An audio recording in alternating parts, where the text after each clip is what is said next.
let's talk about M3GAN, a movie which is currently on the lips of many cinemagoers right now. Written by Akela Cooper, whose horror works have also included *Malignant* and *Hellfest*, this latest Blumhouse production blends black comedy with the AI toy from hell. I'm going to talk about my own thoughts and feelings regarding M3GAN based on one cinema screening, which means this review will contain major spoilers ahead. You have been warned. Right away, the film puts us right on track with a fantastic flavour of hilarity via the opening commercial for the latest kids' toy craze. The lyrics here cause the screening to erupt with the unpredictable sledgehammer it throws in. Yeah kids, pets die, but these don't. In fact, they'll live longer than you, so you've got nothing to worry about. What I loved about this opening is that less than 30 seconds into the film, you know exactly what Cooper is aiming to do. It's a tongue-in-cheek parody of not only consumerism but of technological advancements in the world. Plus, just how bizarre a lot of craze trends are in this particular field. It's a comedic aura, which thankfully the film keeps up with, providing a solid amount of effective gags. Sure, there's the odd couple that didn't land so well, but I kinda expect that of Blumhouse films by this point.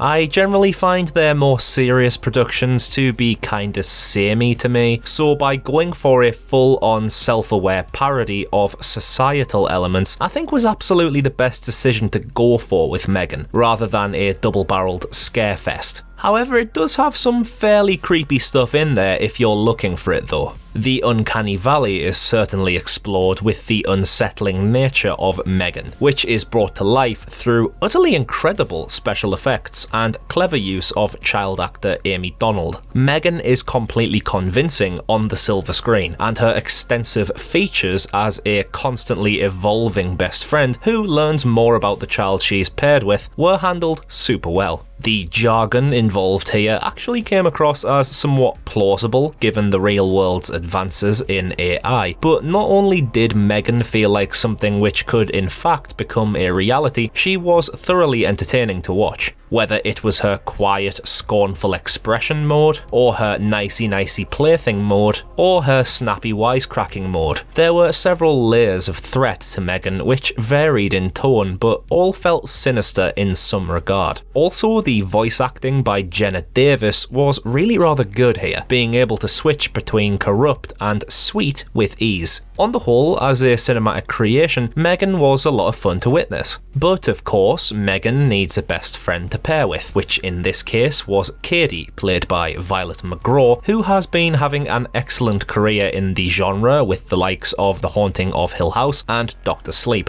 Katie's parents die in a snowmobile crash, and so she has to go and live with her aunt Gemma, played by Alison Williams of Get Out fame. I really enjoyed the handling of the aunt-niece relationship here. Katie has been through a lot at a very young age, and Gemma is rather awkward, doesn't particularly know how to interact with her. The pair clash, both having a different understanding and appreciation of toys, with Gemma's invention of M3GAN as the next big hit toy for her company Funky coming between her and Katie in a caregiving triangle. By the way, an intentional parody of Funko? Yeah, I believe so. Gemma doesn't necessarily want to actively give Katie the attention she needs, often putting her work as priority, ultimately making M3GAN Katie's main focus. However, via the inclusion of a therapist, I felt this drove an interesting character wedge into the equation. Gemma needs to learn to look after Katie, or she'll lose her, while at the same time having her pressures in her work life. It's an understandable, yet slightly different approach to how family relationships are generally done in these kinds of films. Often it's the child and the guardian figure clashing over the parents that were lost, with the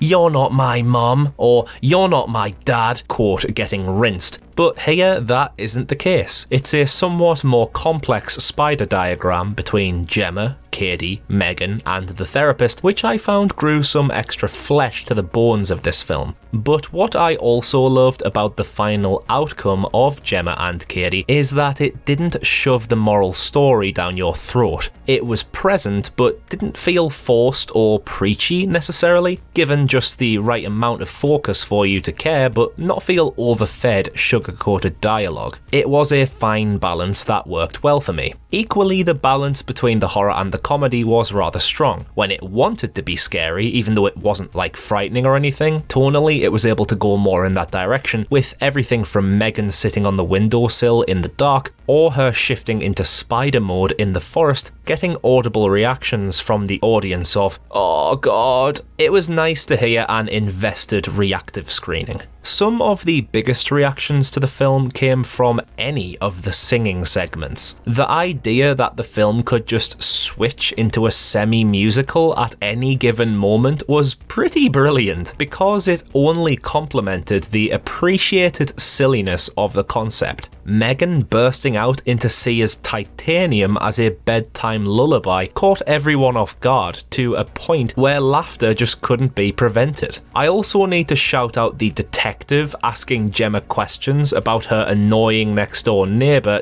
dying right after a kid is hit by a truck near a playdate she's having. The kid has his ear ripped off by M3GAN, and the detective laughs at that fact before regaining composure. It was such a tiny moment, but garnered a pop from myself and from many others. There honestly weren't a lot of negatives I could put forward for the film, other than ones that would be pretty nitpicky. Of course, you had the classic jump-scaring dog got an eye roll from me because it's a running gag between myself and Hugh, who I went to the screening with, but on the whole it was actually really pleasant how few sore thumbs were in this film. It felt pretty polished and refined, while also utilising a couple common tropes in a way where they came across as acknowledged choices rather than laziness or oversights. M3GAN was a bonkers watch, offering up some cool variety in its themes. It totally flew by because of just how much fun I had with it. Cooper knew full well what she wanted to do with this one, give people something peculiar to talk about on the way home, much like what she did with Malignant, which was even more off-the-wall madness. I honestly didn't feel like the film dragged in many places, zipping along like a skipping stone. I did admittedly predict that Gemma's earlier robot Bruce was going to make an appearance to save the day, while Hugh predicted that Gemma's household AI Elsie was going to become a little bit evil herself. But those predictable things didn't bother my experience at all. I'm not 100% certain what impact M3GAN will have in terms of rewatch value. To me, it's one of those films that was a fun first viewing, but may not provide that same level of excitement or engagement on repeat viewings. That's my only real fear for this one. Plus, with the very current topic of the film, it's tough to say whether or not this one will become an of its time film or a timeless classic in years to come. It does contain a lot of current cultural references for some extra giggles, which could potentially date the film, though there's enough of the good stuff in this one for it to be fondly remembered regardless. Overall, really well acted, great special effects, and the assignment of let's just have a bit of craziness in this went down quite pleasantly. So that's my honest review of 2023's M3GAN. If you've seen it, do let me know in the comments below what you thought of the film, as well as if you agree or disagree with any of my thoughts. If you appreciated this video, a cheeky sub would be much appreciated to help the channel continue to grow, and until we meet again for another honest review, I've been Connor from Unleash the Ghouls, and